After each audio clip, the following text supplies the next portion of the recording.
নমস্কার বন্ধুরা, আপনারা সবাই কেমন আছেন? আশা করি সবাই ভালো আছেন, সুস্থ আছেন, খুশিতে আছেন।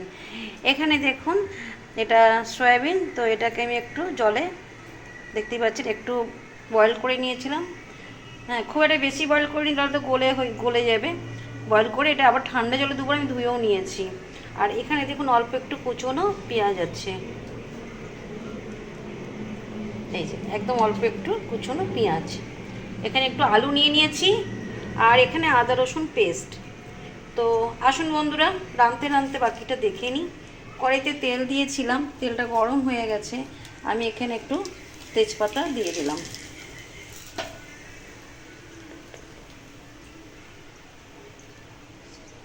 সাথে পেঁয়াজ কুচোটাও দিয়ে দিলাম।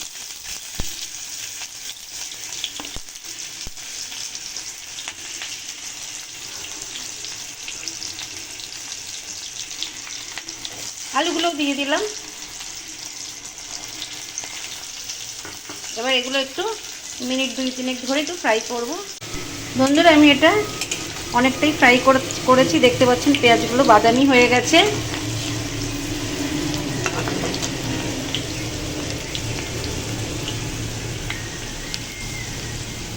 নুনটা দিয়ে দিলাম।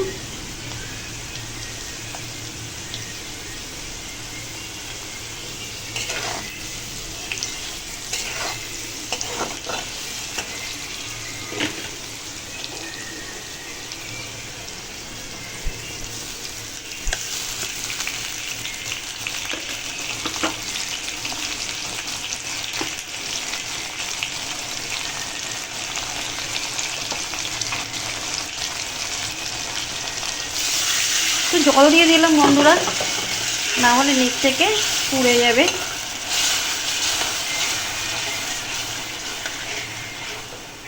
আমি কিছু শুকনো মশলা দিয়ে দিচ্ছি, তো অল্প একটু হলুদ গুঁড়ো,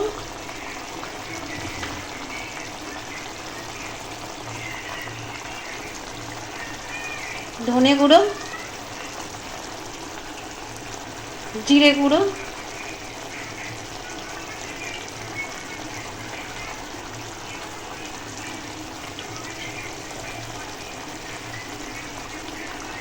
লঙ্কা গুঁড়ো।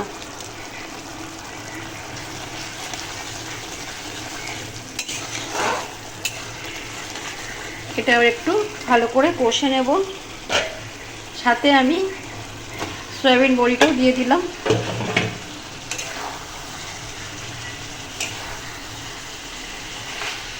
এবার একটু ধৈর্য ধরে এটাও কষে নেব। বন্ধুরা দেখুন কত সুন্দর রং।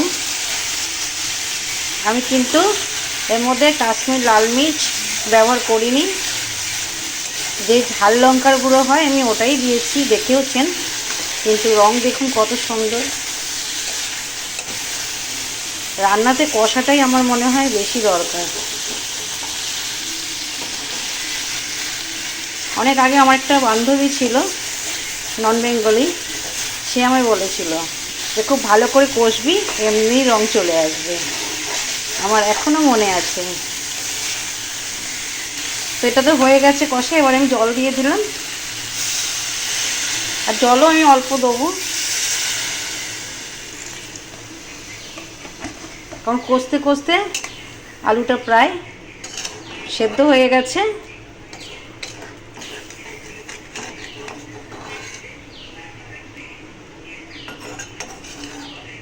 দেখছেন রংটা কত সুন্দর এসছে, সুন্দর কালার।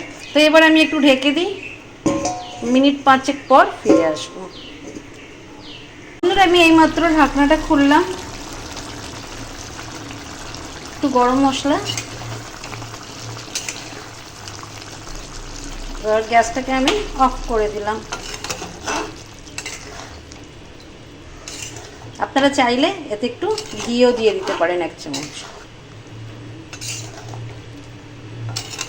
এবার এটাকে আমি একটা কিছুতে ঢেলে নিচ্ছি।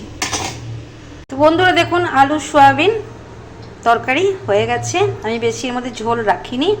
আপনারা যদি আরও এর থেকে শুকনো খান শুকনো করবেন, নাহলে যদি একটু ঝোল খান একটু জল দিয়ে পাতলা করে নেবেন, কোনো অসুবিধা নেই। তো দেখতেই পাচ্ছেন কত সুন্দর হয়েছে। আমি এর মধ্যে কোনো রকম মানে কাশ্মীরি মির্চ ব্যবহার করিনি, যা মশলা দিয়েছি আপনাদের সামনেই দিয়েছি, কিন্তু খেতে অসম্ভব টেস্ট হয়েছে। তো যাই হোক, যদি আপনাদের এটা ভালো লেগে থাকে দেখে, হ্যাঁ সবাই মিলে বানাবেন, খাবেন, এইভাবে এনজয় করবেন। ভাত, রুটি, পরোটা, লুচি সবার সাথে খেতে পারবেন, কোনো অসুবিধা নেই। আর আমার পেজটাকে ফলো করে লাইক কমেন্ট শেয়ার করে দেবেন প্লিজ। আর আমার ইউটিউব চ্যানেলটাকেও একটু প্লিজ ফলো করে দেবেন। হ্যাঁ, ওটা এখন নতুন করছি, আগে ছিল এটা অ্যাকাউন্টটা, কিন্তু আমি ওটা ব্যবহার করিনি, এখন দেখছি, ট্রাই করছি, না হলে না হবে। কিন্তু আপনারা প্লিজ প্লিজ প্লিজ আমার ফেসবুক পেজটাকে ফলো করে লাইক কমেন্ট শেয়ার অবশ্যই করবেন। সবাই ভালো থাকুন, সুস্থ থাকুন, টাটা।